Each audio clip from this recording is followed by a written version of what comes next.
भंडारा के लाखांदूर तालुका में आने वाले मौजा जैतपुर में ग्रुप नंबर 887 की जमीन चारागाह के तौर पर रजिस्टर है और मरेगांव से खोल मारा जाने वाली मेन डामर वाली सड़क इसी जमीन से होकर गुजरती है। क्योंकि गांव वाले मरे हुए जानवरों को खुले में फेंकते हैं, इसलिए मरे हुए जानवरों की तेज बदबू चारों ओर फैल जाती है। इसलिए यह बदबू लोगों की सेहत के लिए खतरा बन सकती है। मरे हुए जानवरों को मरे गांव से खोल मारा जाने वाली मेन डामर वाली सड़क के किनारे फेंका जाता है। इसलिए आवारा कुत्ते इन मरे हुए जानवरों का मांस खाने के लिए दिन रात खुले में फेंके गए जानवरों के आसपास बैठे रहते हैं। ऐसी 5-6 घटनाएं हो चुकी हैं जहां खुले में फेंके गए जानवर का मांस खाने से परेशान होकर कुत्ते सड़क पर चल रहे स्कूली बच्चों पर हमला कर देते हैं। इसलिए तहसीलदार ने जानवरों को खुले में न फेंकने का ऑर्डर दिया है, उसे तत्काल लागू करने की मांग और दोषी के खिलाफ एक्शन लेने की मांग चिकना गांव के तंटा मुक्त कमेटी के प्रेसिडेंट मंगेश दिहवले और चिकना के लोगों ने की है।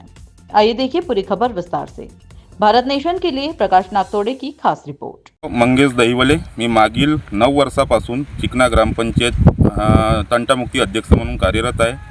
मागील 5 वर्षाच्या आधीपासून माझी लढाई ह्या गोष्टीसाठी सतत चालू होती आणि त्या प्रीत्यर्थ मी कलेक्टर, आपल्या जिल्ह्याचे SP, आपले CO, BDO, police station Digori यांना सर्वांना पत्रव्यवहार केला। त्याच्यातून मला तहसीलदार सर, माननीय तहसीलदार सर लाखांदूर यांनी हमी पत्र दिलं होतं की ग्रामपंचायत जैतपूरकडून असा कुठलाही याच्यानंतर प्रकार झाल्यास ग्रामपंचायतवर कारवाई करू आणि जे कोणी असे उघड्यावर जनावरे फेकतात त्यांच्यावर आपण गुन्हा दाखल करू।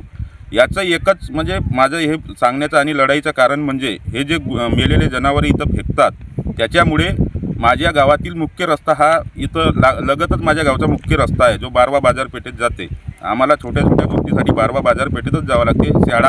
शाळकरी मुलंसुद्धा इथूनच जातात, रात्री बेरात्री शेतकरीसुद्धा इथून जातात आणि हे उघडे जनावर जे असतात फेकलेले मेलेले याच्यावर पिसाळलेले कुत्रे सतत असतात। ते जवळपास 20 ते 25 पिसाळलेले कुत्रे असतात आणि ते मांस खाऊन झाल्यानंतर ते पिसाळून जातात आणि ते त्याच्यानंतर ते खाऊन झाल्यानंतर ते माणसावर, शाळकरी मुलांवर हमले करतात।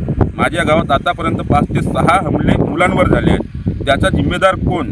आणि सर्वात महत्त्वाचं ह्या लढाईमध्ये मला माझ्याकडे पत्र पण तहसीलदार सरांनी दिलं आहे की ह्या ज्या गोष्टी होत आहेत याच्यापुढे होणार नाही आणि झाल्यास ग्रामपंचायत दोषी असेल आणि जो कोणी जनावरे फेकते त्याच्यावर आम्ही गुन्हा दाखल करू। माझी इतकीच मागणी आहे। मला न्याय मिळाला असं समजत होतो।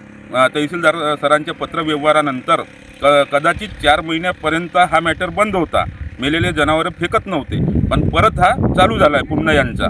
आता बघत असाल तुम्ही इथं साईडलाच फेकली आहे। आताच कालपर्यंत काहीच नव्हतं, रात्री इथं फेकलेलं आहे।